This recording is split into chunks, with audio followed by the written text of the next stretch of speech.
There's a particular kind of quiet that doesn't come from peace. It comes from learning very early that sound doesn't travel far.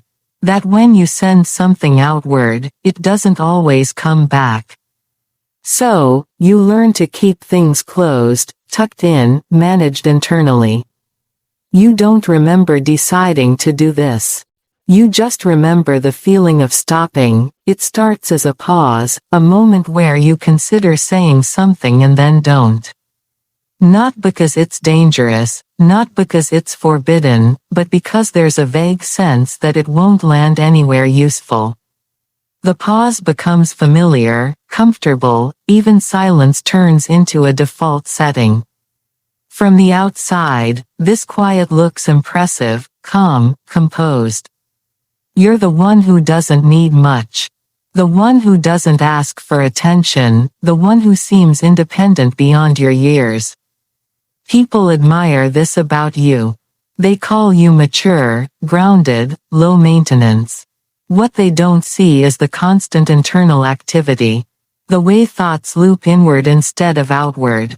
The way emotions rise and are immediately redirected, processed privately, filed away without witness. You don't explode. You don't collapse. You contain. Containment becomes a skill. You get good at it. So good that you stop noticing you're doing it. There's a sensation that accompanies this skill, a subtle tightening, like keeping a lid on something that might spill if you relax too much. You feel it in moments when others lean on you emotionally and you don't mind because you've been holding things for so long. It feels normal. You feel it when people ask how you're doing and you answer honestly, but only with the parts that don't require follow-up. You rarely feel desperate, rarely feel needy. In fact, you might feel slightly confused by people who do. Their urgency feels foreign. Their desire to be seen feels excessive. You don't judge it. You just don't recognize yourself in it.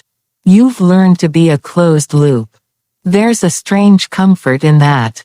When nothing goes out, nothing can be missed on the way back. You become self-sufficient in an emotional sense. You learn how to soothe yourself, distract yourself, reason with yourself. You become your own audience. And yet, there are moments when this arrangement feels off. Not painful, just thin. Like living in a room with good lighting, but no windows.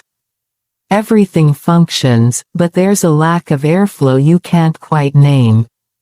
These moments often arrive unexpectedly. Watching someone else be comforted, seeing a child reach out without hesitation. Noticing how easily others lean into support when they're overwhelmed. You don't feel jealous exactly. You feel distant. Like you're observing a behavior you understand intellectually but not instinctively. You may even pride yourself on not needing much from others, on being the one who doesn't burden, who doesn't require emotional maintenance. This identity feels clean, efficient. It keeps relationships simple, but it also creates an odd imbalance. People come to you, they confide in you, they unload, you listen well. You always have their space in you because you made so much of it. What you don't do as easily is reach back. Not because you don't want connection, but because reaching feels unfamiliar, like speaking a language you never fully learned. There's a hesitation there, a subtle internal check. Is this worth sharing? Will it matter? Will it change anything? Often the answer feels unclear. So you keep it to yourself. Again, you might notice that when something genuinely good happens to you, your first instinct isn't to tell someone. It's to absorb it privately, to enjoy it quietly, as if sharing it might dilute it or make it fragile. The same goes for difficult moments. You handle them internally first and second and third. By the time anyone hears about it, the sharp edges have been sanded down. The story sounds manageable, resolved. It rarely reflects the intensity of what actually passed through you. This isn't secrecy, it's containment. You may not even realize how automatic this has become until someone asks you to rely on them, to lean, to let go just a little. The request doesn't feel threatening. It just feels confusing. What would that even look like? What would you hand over? And how would you know it would be held? There's a deep assumption operating quietly underneath all of this that whatever arise inside you is your responsibility to manage, that involving others is optional, maybe even unnecessary. That strength looks like self-handling. This assumption isn't loud. It doesn't announce itself. It's just there, shaping your responses, narrowing your range of expression without you noticing the narrowing. You might be described as emotionally steady, unshakable, hard to read. These descriptions aren't wrong, but they're incomplete. They capture the surface, not the structure. Underneath there's a constant internal dialogue, a monitoring, an awareness of your own states that doesn't turn outward easily. You feel deeply, but you feel alone with it. Sometimes this aloneliness feels like freedom. No dependence, no disappointment, no waiting for someone else to show up in the right way. Other times it feels like isolation wearing the costume of independence. The confusing part is that nothing obviously bad seems to have happened. There are no dramatic memories. No single moment you can point to and say that's when it started. The self-containment feels like a personality trait, not a response. You might even wonder if you were simply born this way, naturally reserved, naturally self-sufficient. That explanation is appealing. It doesn't require revisiting anything uncomfortable, but there are cracks in it, small ones. They appear when you're exhausted but still don't ask for help. When you're overwhelmed, but minimize it instinctively.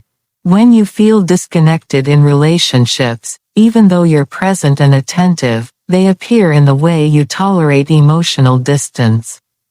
Better than emotional unpredictability, in the way you prefer consistency over intimacy, in the way you feel safest when nothing is required of you emotionally. You might notice that closeness sometimes feels intrusive, not because you don't want it, but because it asks something of you that you're not sure how to give. Vulnerability in the traditional sense feels oddly performative, exposing without guarantee. So you stay contained, you stay controlled, you stay self-reliant, and it works for a long time until one day you realize that being able to handle everything alone doesn't mean you were ever meant to. That realization doesn't arrive with clarity yet. It arrives as a question you don't know how to answer. Why does needing nothing feel safer than wanting something? The shift begins not with memory, but with reinterpretation. You start to see your self-containment not as a preference but as a pattern.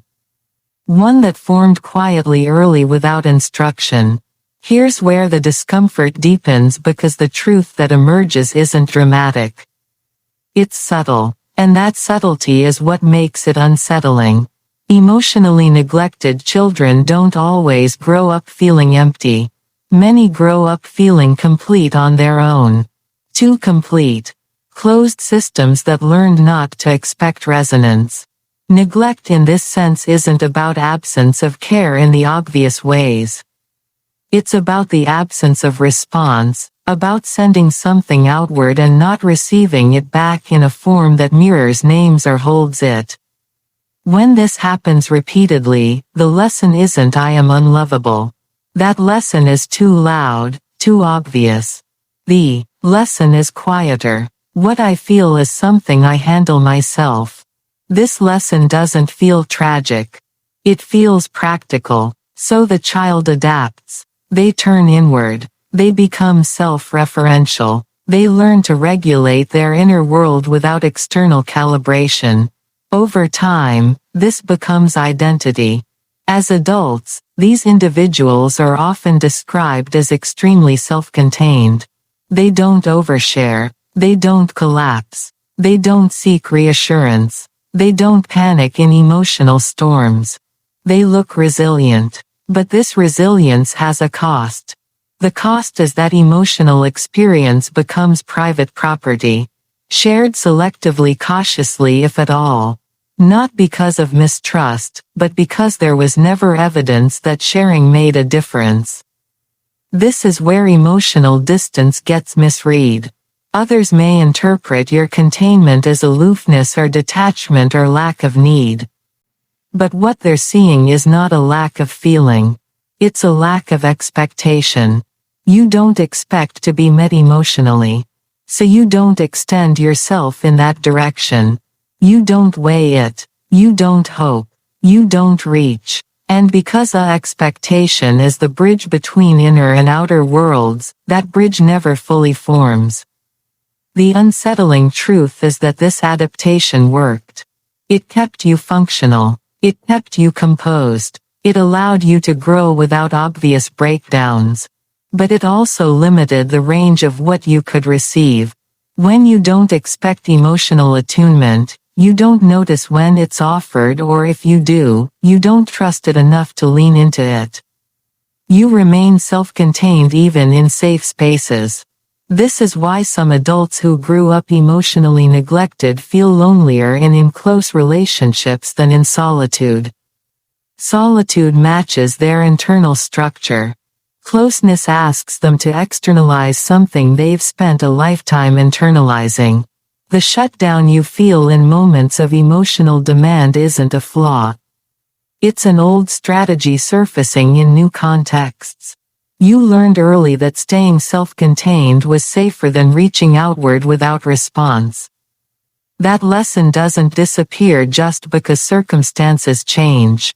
What's unsettling is realizing how deeply this lesson shaped your sense of self. You may feel proud of your independence, and you should. It got you through, but independence born of necessity carries different weight than independence born of choice. One is flexible, the other is rigid. The rigidity shows up when you want connection but don't know how to let yourself need it. When you crave closeness but feel overwhelmed by it. When you're capable of deep empathy for others but struggle to receive it in return. This isn't because you're broken. It's because you were trained indirectly to become emotionally self-contained in an environment where attunement was inconsistent or absent. And here's the part that doesn't get talked about enough.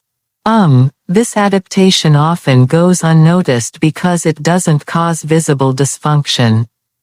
You succeed, you function, you manage, you don't ask for much. From the outside, there's no crisis. Inside, there's a quiet ceiling. You keep bumping into a limit to how connected you can feel no matter how close someone gets. The realization of this ceiling can be disorienting because it suggests that your emotional world has been shaped not just by what happened but by what didn't. By moments where feelings went unmirrored, where bids for connection weren't answered, where emotional signals disappeared into silence. The adult self doesn't remember these moments clearly, but the pattern remains. Extremely self-contained adults often struggle not with expressing emotion, but with allowing it to be held by someone else. The idea of external containment feels unnecessary at best, threatening at worst. This is why emotional neglect can produce people who appeared unaffected, who don't seem wounded, who don't talk about their past. The absence didn't hurt in a way that demanded attention. It simply redirected development inward. And once development goes inward long enough, outward connection feels optional. The unresolved tension here is this. Self-containment protects you from disappointment, but it also protects you from being known.